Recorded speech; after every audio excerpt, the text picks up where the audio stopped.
voltar ao projeto. Uma vez que temos esse cercado, podemos começar a fazer alguma coisa. Assim, vamos com a seguinte tarefa. Estou indo na ordem que é da obra, não na ordem que tem que ser na nossa vida. Não estou falando disso, sim. A seguinte coisa que nós vamos fazer é fazer um pouco de demolição, né? Vamos pegar a velha plataforma e vamos tirar tudo aquilo que possa atrapalhar. Vamos tirar também uma coluna. Vamos tirar um pedaço desse teto aqui.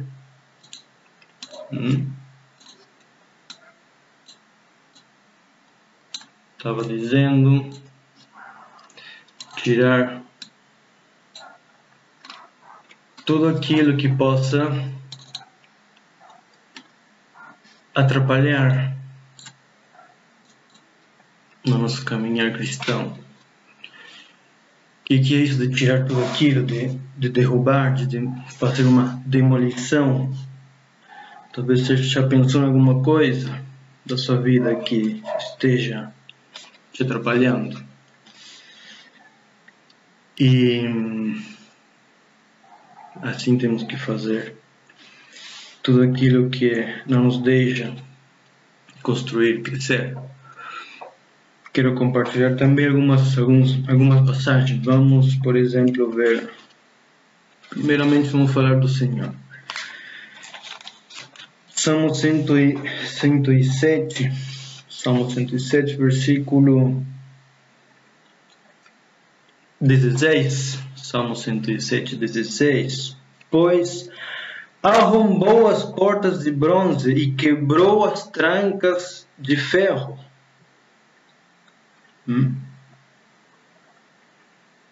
Versículo 14 diz assim: tirou-os das trevas e das sombras da morte e despedaçou as cadeias. Despedaçou as cadeias. Hebreus, capítulo 2.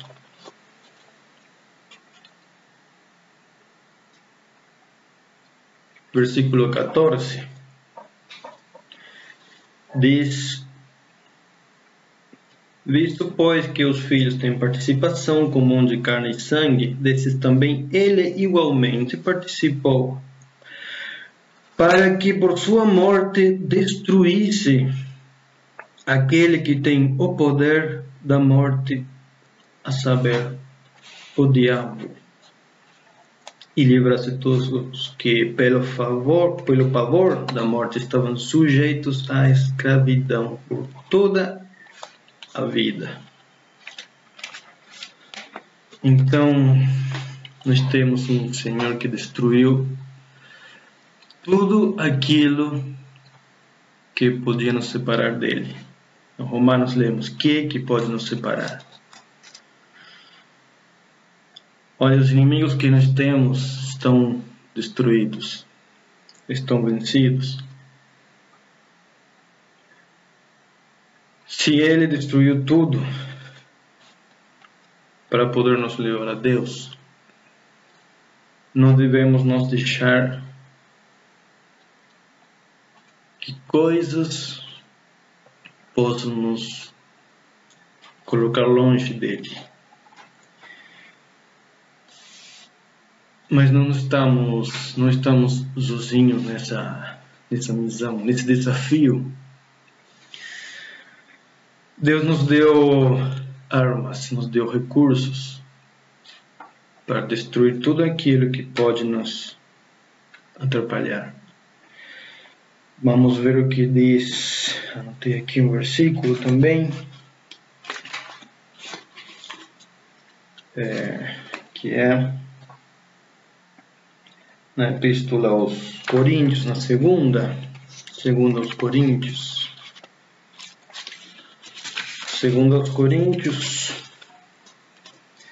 vamos no capítulo 10, versículo 4,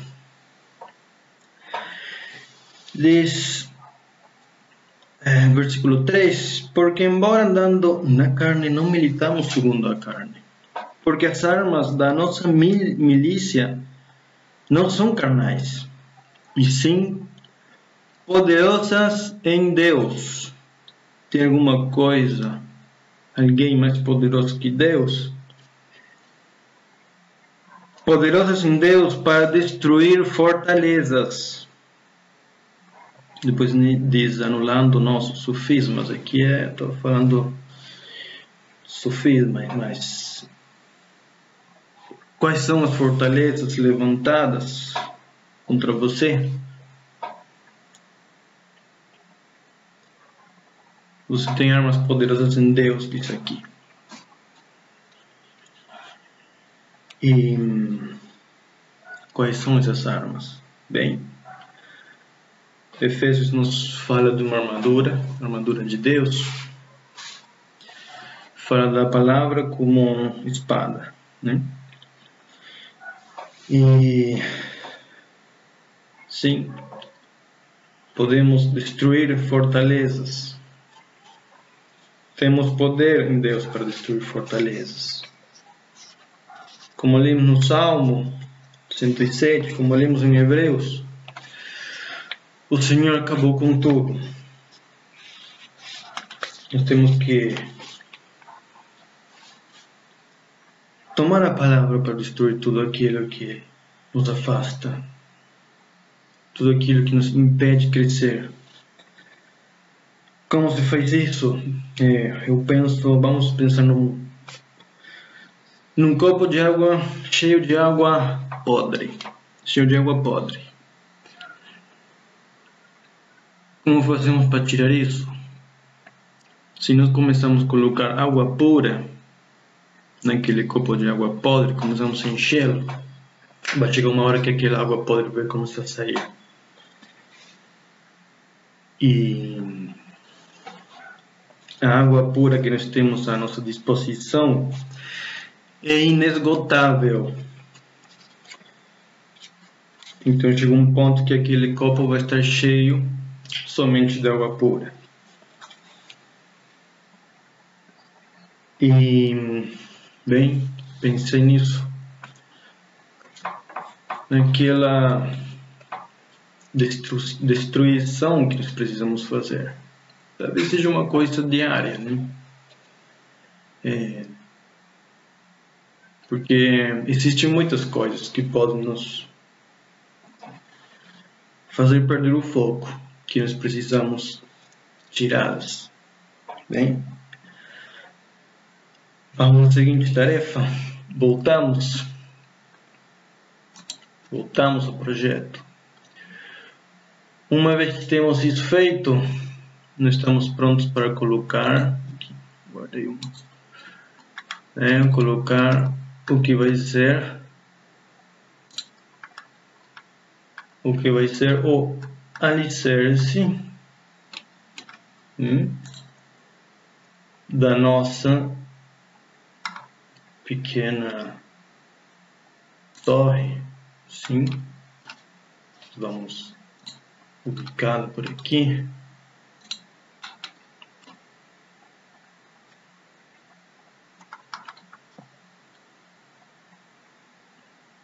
Um pouquinho mais para baixo.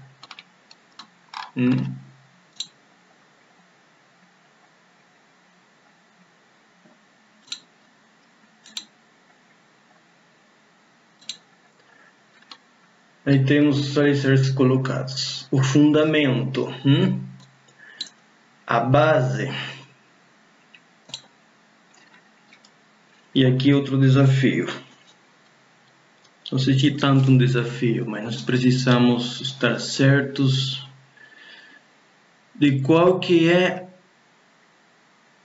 o motivo da nossa vida cristã, de nosso andar, da maneira de nos conduzir?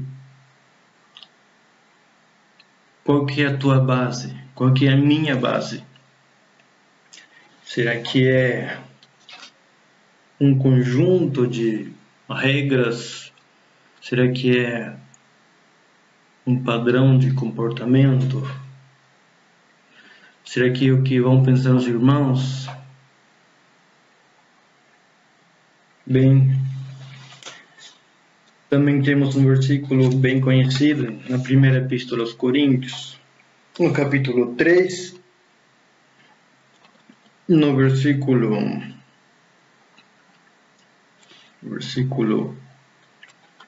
10, 11, no versículo 11, 1 Coríntios 3, 11, ninguém pode lançar outro fundamento além do que foi posto, o qual é Jesus Cristo. O seu fundamento é Jesus Cristo. Vamos ler um exemplo também de um rei. Nós tivemos essa passagem faz pouco tempo, numa reunião de estudo que temos nas quinta-feira. E o rei Joás. Vamos ler no segundo livro das Crônicas, capítulo 24. Segundo das Crônicas 24, versículos 1 e 2. Diz assim: tinha Joás 7 anos de idade quando começou a reinar, e 40 anos reinou em Jerusalém. Era o nome de sua mãe Zíbia de Berseba. Fez Joás o que era reto perante o Senhor todos os dias do sacerdote Joiada. Depois vamos ler o versículo 15. Envelheceu Joiada e morreu farto de dias. Era de idade de 130 anos quando morreu. Sepultaram-no na cidade de Davi com os reis, porque tinha feito bem em Israel e para com Deus e a sua casa. Depois da morte de Joiada, vieram os príncipes de Judá e se prostraram perante o rei, e o rei os ouviu. Deixaram a casa do Senhor, Deus de seus pais, e serviram aos postes ídolos. E por esta sua culpa veio grande ira sobre Judá e Jerusalém. Qual que era aqui o fundamento do rei Joás? Sobre que ele baseava todas as suas decisões, o seu caminhar, seus fatos, ele fez o que era reto. Mas vemos que talvez Joiada estava muito apoiado naquele sacerdote. Pensa por alguns minutos, um momento, se você tem algum Joiada na sua vida, o que você faria sem aquela pessoa que te guia, que te aconselha? Os irmãos, talvez seus pais. Mas pensa como seria sua maneira de se conduzir sem aquelas pessoas, só você e o Senhor. A pergunta seria se a sua base, seu fundamento para todos sua maneira de se conduzir, a minha maneira de me conduzir é o Senhor. Ele é a motivação para levar adiante a nossa vida cristã. Tendo um fundamento firme, Aí vamos estar já prontos para levantar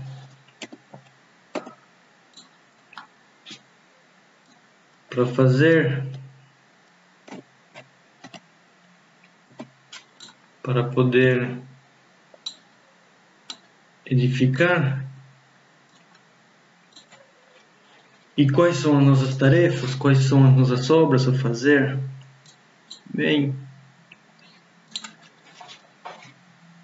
queria ler um versículo também de novo em Coríntios, lá onde lemos antes, 2 Coríntios, 1 Coríntios capítulo 3, que fala do fundamento, mas também fala da edificação. É bom ler todo o capítulo, mas eu quero ler somente agora o versículo 9, 1 Coríntios 3, 9. Porque de Deus somos cooperadores. Será que Deus precisa de cooperadores? Você já pensou? Cooperadores de Deus? Sou eu um cooperador de Deus? Como posso cooperar para Deus? É também um desafio nos achar os serviços que nós temos a fazer para Ele. Não vamos pensar em grandes obras, grandes coisas. Pensemos nas coisas pequenas que estão ao nosso alcance, ao nosso redor. Aquelas obras que depois fala mais adiante. Versículo 12.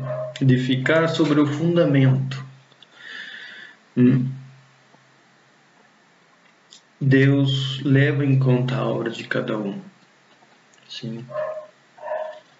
E o último elemento que eu queria compartilhar com vocês da obra,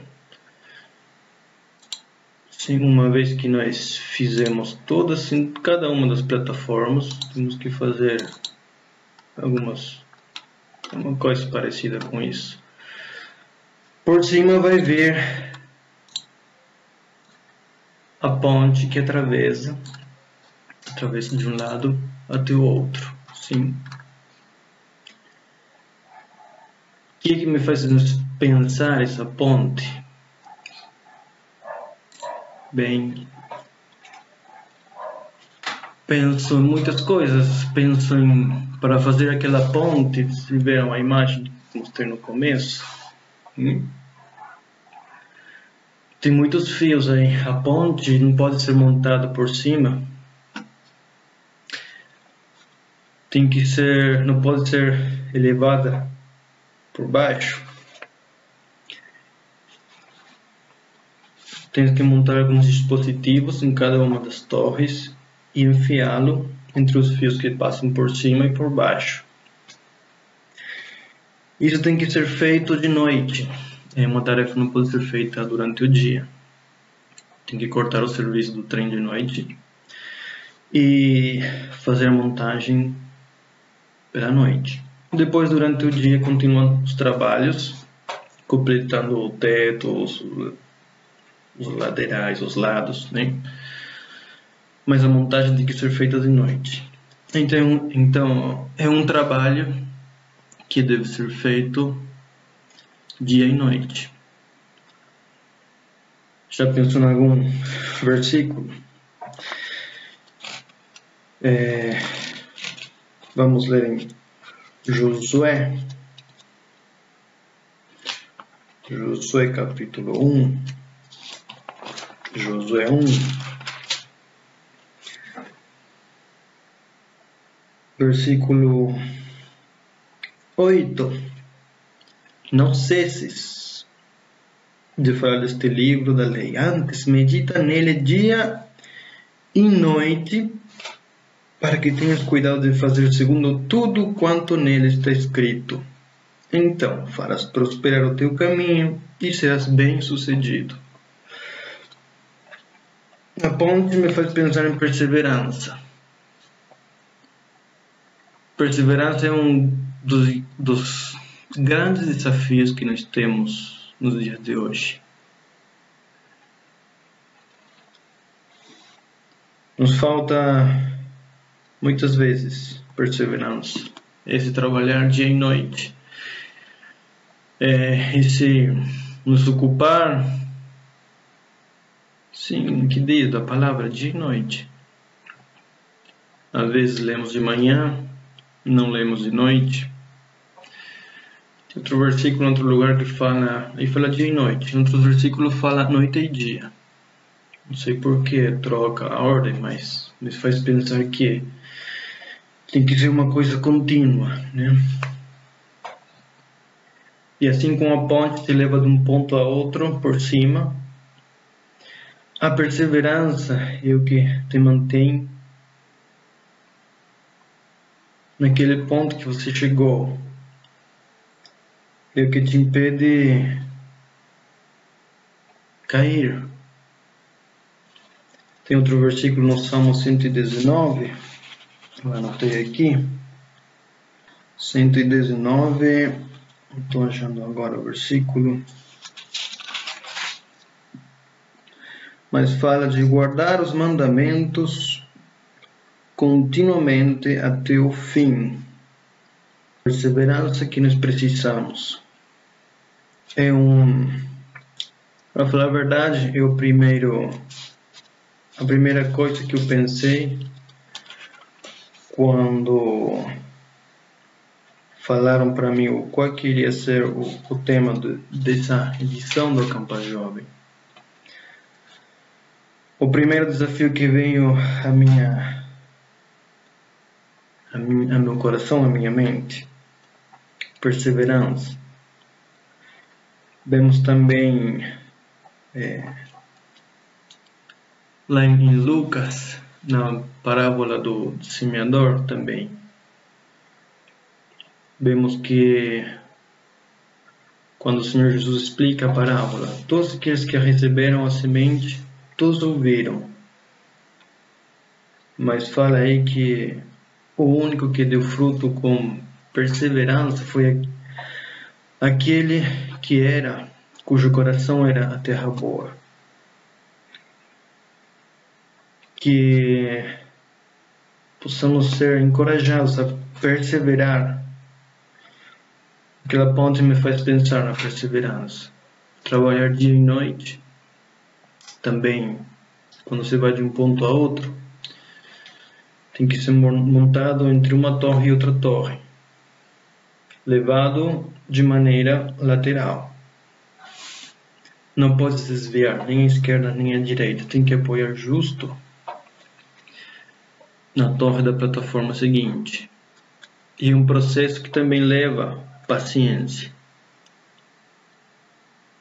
E todos os desafios que nós temos como cristãos, temos que levá-los com paciência. Que o Senhor então nos ajude, e espero ter sido gráfico com essa questão aí do projeto, né? Que o Senhor possa nos encorajar e ajudar. São esses pontos que eu pensei como desafios. Aquele cerco que nós precisamos construir, aquelas coisas que nós precisamos tirar, meditar como que estamos fundados, baseados em quê? Meditar que devemos ser, a palavra não diz devemos ser, diz somos cooperadores de Deus, e perseveremos em tudo isso. Que o Senhor possa abençoar esse acampa jovem virtual, e cada um dos participantes, os ouvintes, que possa nos encorajar a todos nós juntos.